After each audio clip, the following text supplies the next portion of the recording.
आपने कहा है कि मैं कागज़ पे बोलूं, लेकिन कागज़ पे तो कभी भी बोला जा सकता है। आज तो सतीश पे ही बोल रहे हैं सब, और सतीश पे ही बात।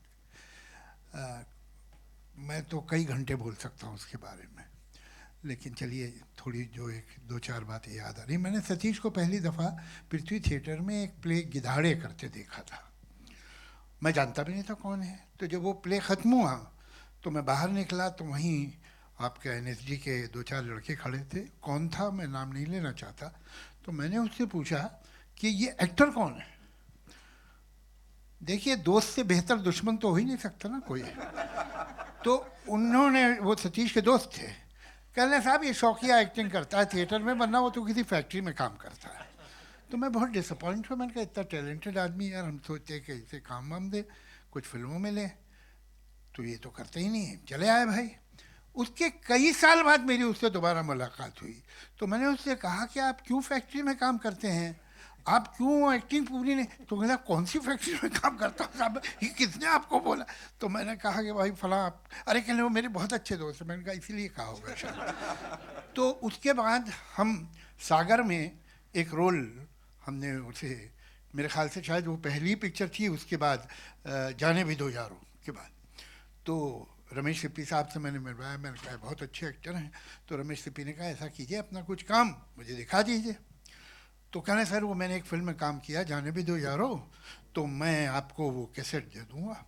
मैंने ठीक है। बाहर आए, मैंने कहा ये बेवकूफ़ी कभी मत कर देना कि वो दिखा देना, उसमें बहुत सारे अच्छे एक्टर हैं, क्या पता वो किसी और को ले ले। तुम बोलना कि मुझे सर कैसेट मिल ही नहीं रहा।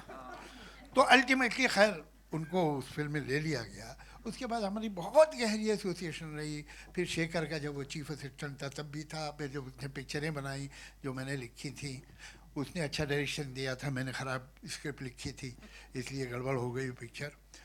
लेकिन आपको एक बात कहूँ कि ज़िंदगी जैसे जैसे तेज़ चलना शुरू हुई तो पहले लोगों ने बेकार बातें सोचना छोड़ दिया। फिर और तेज़ हुई तो फिर बहुत सारी जो जज्बाती बातें होती हैं वो भी करना छोड़ दी। वक्त ही नहीं है। अब आज दुनिया वहाँ है जहाँ सिर्फ जिससे फ़ायदा है वो बात, जिससे फ़ायदा है वो काम, जिससे फ़ायदा है वो आदमी, बाकी सब बेकार। मगर ये कमबख्त कैसा आदमी है। कोई दिन नहीं होता जो मुझे याद ना है, कोई दिन नहीं होता। और ये मेरी खूबी नहीं है। अगर मेरी खूबी होती तो मुझे बहुत सारे लोग याद आते।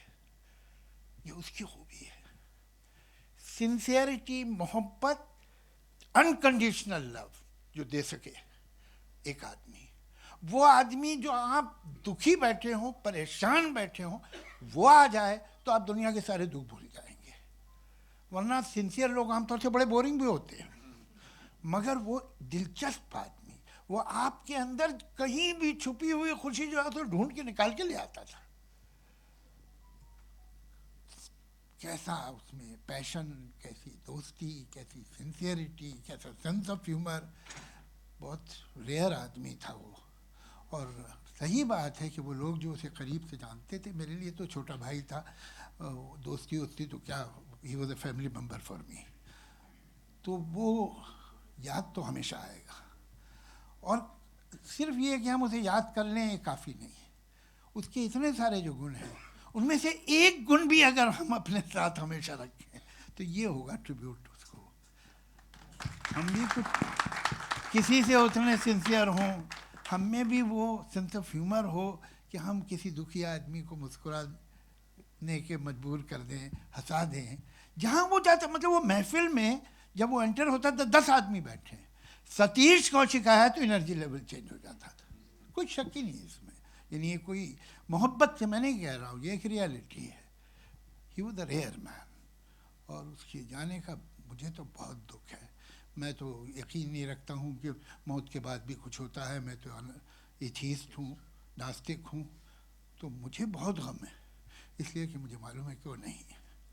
लेकिन उसकी यादें हमारे साथ हैं, उसकी खूबियों की इज्जत हमें, और बस यही एक ट्रिब्यूट हम उसे दे सकते हैं। बाकी सब बातें हैं कि उसकी कोई खूबी अपने में पैदा कर